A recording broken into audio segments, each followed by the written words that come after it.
Happy new year. આંધળું અનુકરણ શું યોગ્ય છે? નવું વર્ષ આવે, મહિના સાલ બદલાતા જાય, વર્ષો વીતતા જાય. આપણે દિવાળી નવું વર્ષ છે એમ પરદેશમાં 1 જાન્યુઆરી નવું વર્ષ છે.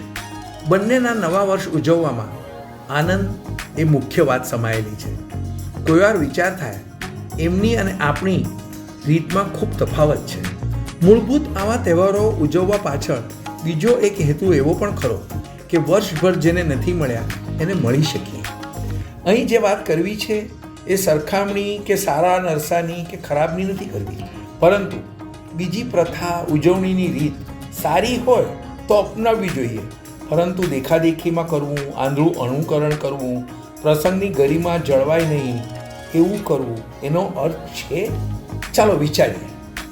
31 ડિસેમ્બર રાતે ઉજવણી, રાતે 12 પછી નવા વર્ષનો ઉત્સાહ, ઉમંગ દર્શાવતી પાર્ટી, મિત્રો અને કુટુંબ, મોડી રાતે હોટલમાં મોટી કેક, ખૂબ બધું વિવિધ ખાવા પીવાનું, ખાસ તો દારૂની રેલમ છે, મોડે સુધી ડાન્સ. ત્યાર પછી જો કોઈની સાથોસાથ આવતી વર્ષગાંઠ હોય તો કેક, મીણબત્તી ફૂંક મારીને બુઝાવી દેવી, શેમ્પેન, દારૂ ઉડાડો. પાર્ટીના એકાદ કલાક પછી ધીરે ધીરે થોડા માનસિક ભાન ભૂલી એલફેલ વાતો શરૂ થાય.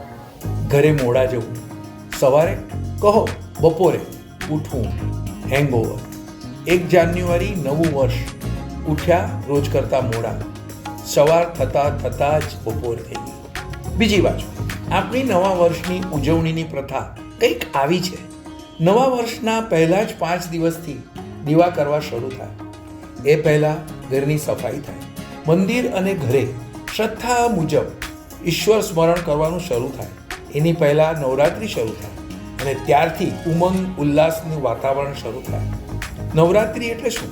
નવરાત્રિ એટલે માતાજીની પ્રાર્થના. આ દરમિયાન વહેલી સવારે ઘર બહાર સફાઈ અને ચોખાના લોટની રંગોળી. ચકલીઓ એ ચોખાનો લોટ ખાવા આવે, ભેગી થાય, એમનો કલબલાટ એક અદ્ભુત દ્રશ્ય, અંતર્મનને પ્રસન્ન કરી શકે એવું. નવા વર્ષે સવારે બધા વહેલા ઉઠે, ઘરે પૂજા પ્રાર્થના, વેપાર કરનાર પૂજા કરેલ ચોપડાની શરૂઆત ઈશ્વરને પૂછીને કરતા હોય એ ભાવથી કરે.